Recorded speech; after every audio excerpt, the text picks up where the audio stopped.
Hello guys, welcome to Eden aquatics. So guys, இன்றைக்கி நம்ம subscriber கேட்ட மாதிரி அபா அபா நைஃப் ஃபிஷ்ஷை பற்றி தான் பார்க்க போகிறோம்.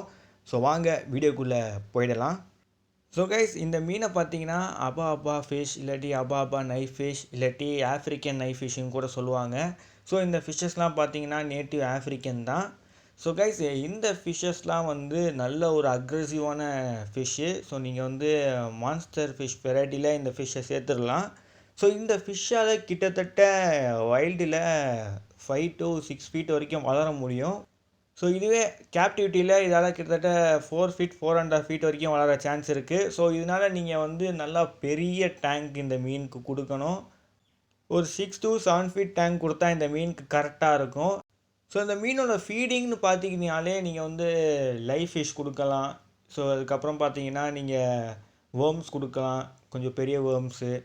ஸோ அதுக்கப்புறம் பார்த்தீங்கன்னா நீங்கள் மீட்டை கூட சின்னதாக கட் பண்ணி போடலாம். ஸோ அதெல்லாம் இந்த மீன் எடுத்துக்கும். ஸோ இந்த மீன் வாய்க்குள்ளே போகாத மாதிரி மற்ற மீன் இதோட டேங்க் மேட்ஸை ஆட் பண்ணுங்கள். இதோட வாய்க்குள்ளே போகிற மாதிரி நீங்கள் ஆட் பண்ணிட்டீங்கன்னா இந்த மீன் கண்டிப்பாக அந்த மீனை சாப்பிட்ரும். ஸோ இதோட வாய்க்குள்ளே போகாத மாதிரி மீன்களை ஆட் பண்ணுறது நல்ல விஷயம். அதுக்கப்புறம் பார்த்தீங்கன்னா ரொம்ப ஷார்ப்பான திங்ஸை டேங்க்குள்ளே வைக்காதீங்க, அதை அவாய்ட் பண்ணுங்கள். ஏன்னா இதோட ஸ்கின் பார்த்தீங்கன்னா நல்லா சாஃப்டாக இருக்கும். ஸோ அதனால் ஷார்ப்பான திங்ஸை வச்சுருந்திங்கன்னா அதில் ஏதாவது போய் இது உராசிடுச்சுன்னா அது கொஞ்சம் நல்ல டேமேஜ் கொடுக்கும். ஸோ அதனால் நீங்கள் ஷார்ப்பான திங்ஸை அவாய்ட் பண்ணுறங்க. ஸோ பாட்டமில் நீங்கள் சாண்டு போடலாம், இல்லாட்டி சின்ன சின்ன கிரேவல் போடலாம்.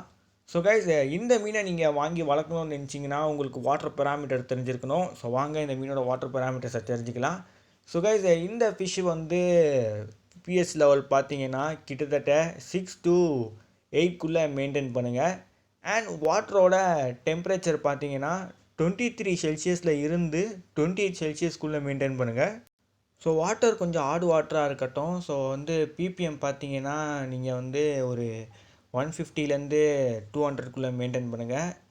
அதுக்கப்புறம் கைஸ், இந்த ஃபிஷ்ஷில் பார்த்தீங்கன்னா ஜெண்டர் ஐடென்டிஃபிகேஷன் அது இதை டெஸ்ட் பண்ணும்போது தான் தெரியும். ஸோ இது இப்படியே பாடியில் ஜெண்டர் ஐடென்டிஃபிகேஷன் பார்க்குறது கஷ்டமான விஷயம்.